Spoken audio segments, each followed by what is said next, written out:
Okay. So we'll just move on, and if you have any questions, just please let me know if I'm going too fast or too slow. I want to be mindful of your time.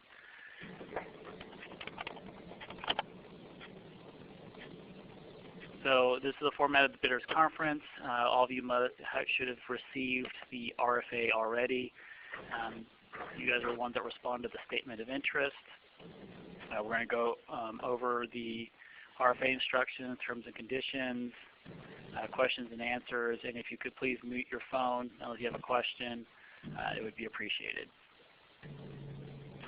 The funding package is we are issuing one grant for $700,000 for 1 year with the possibility of renewal as well as additional funding if there are related projects that we would like to, the chancellors would like to have happen. So right now we're just gunning for the $700,000 for one awardee. This will be SP 1402 funding. We are requiring a 10% match. The primary focus is to serve as a fiscal agent for subcontracts and all data-related work for the EWD division. Primarily, the current activity is the launch board. That's our big focus with this grant. The Chancellor's Office is looking for a community college district to serve as the fiscal agent to subcontractors for all activities in regards to accountability, research, evaluation, and in the economic development program. Objectives which are listed in the RFA, statewide accountability dashboard, which is the launch board, built integration of the dashboard, program evaluation, and then the remaining things are just kind of the things we would probably eventually like to see in later years should this project be successful. Those are just kind of things we want as placeholders. Eligibility, only the following districts may apply.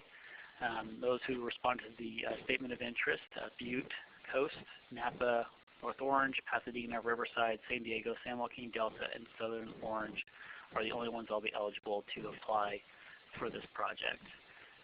Typical minimum score of 75 points, and we will also consider past performance of the grantees in awarding additional funds. The performance period will be for a single year base, starting on July 9th. We need to have it be approved by the Board of Governors, which will be on July 7th and 8th. And it'll go through June 30th, 2015. Our focus is to have 1 year and then renewals for up to 5 years. That's how we're looking at moving forward.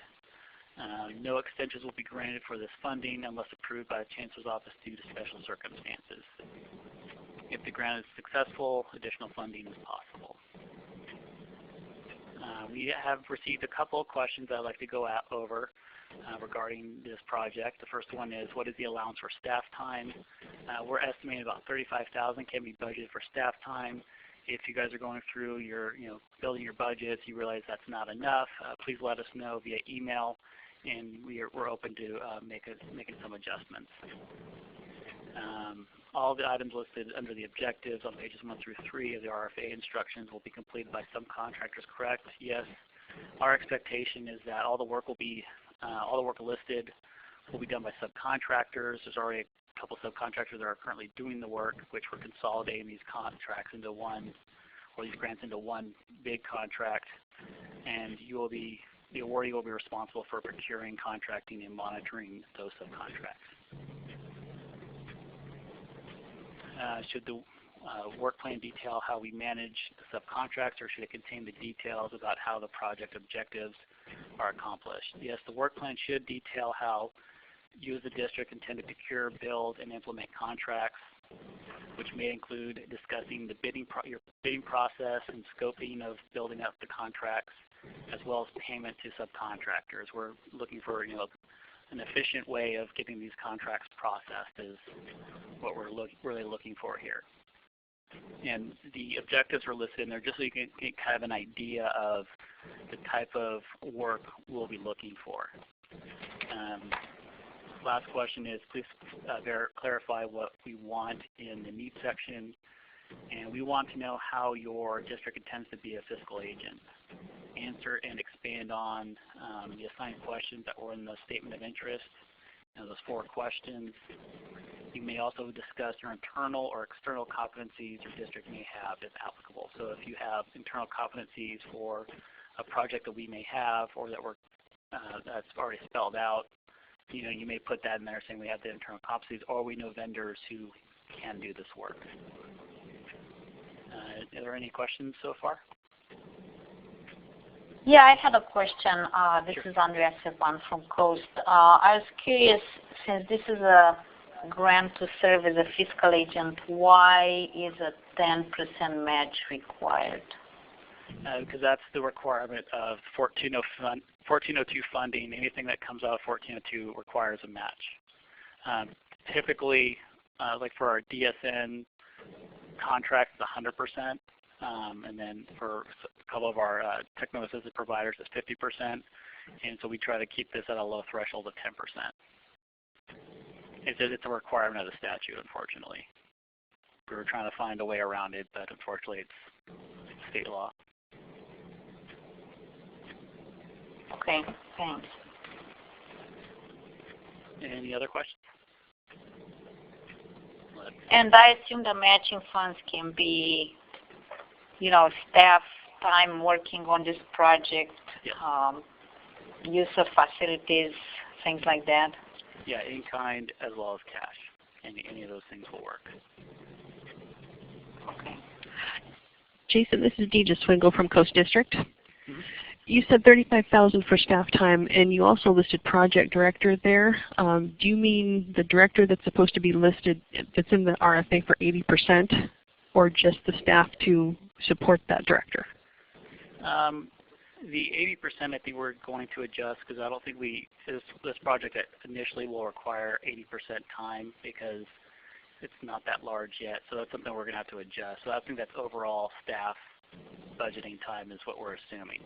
I gotcha. And is that inclusive of benefits? No, I think it's just salaries. Okay. But I'll verify to make sure. Thank you.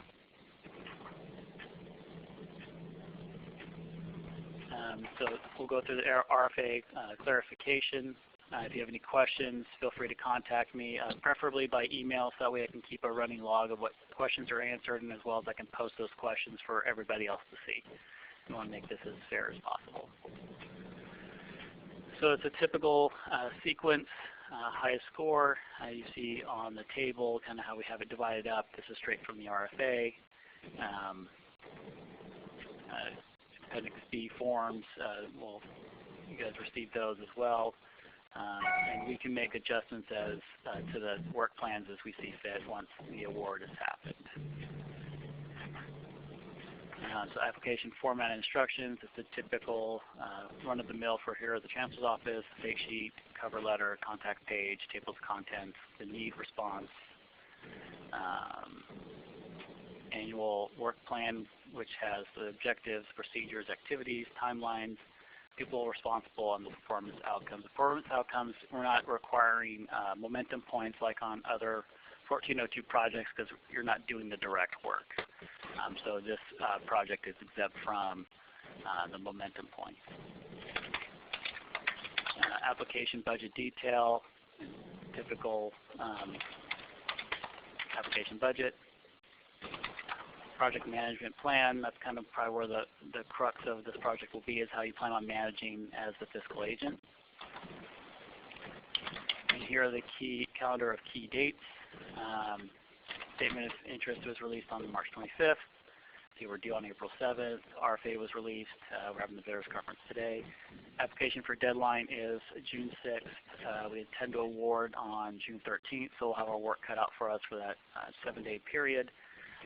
We want to have a decent appeal deadline because we want to be able to meet the Board of Governors approval on July 7th and 8th with the grant commencing on July 9th. And the first year will end on June 30th, 2015. So we're kind of a little bit on a tight timeline because we just want to kind of get this project up and going. Appendix A, the legal terms and conditions, 40% advance payment. You may request progress payments at the time of the year-to-date quarterly and expenditure reports. and the final payment will be calculated on the basis of the final performance and expenditure reports due on August 30th. Due by August 30th. That's correct. So that is that. Moving on.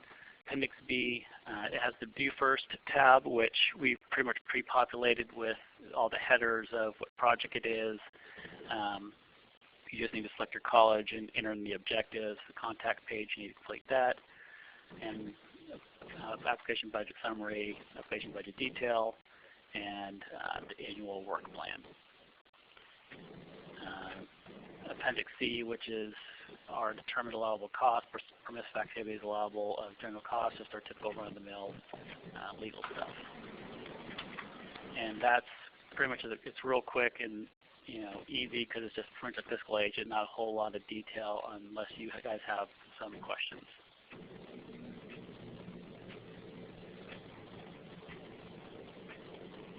Okay, hearing none. I guess this concludes the bidders conference.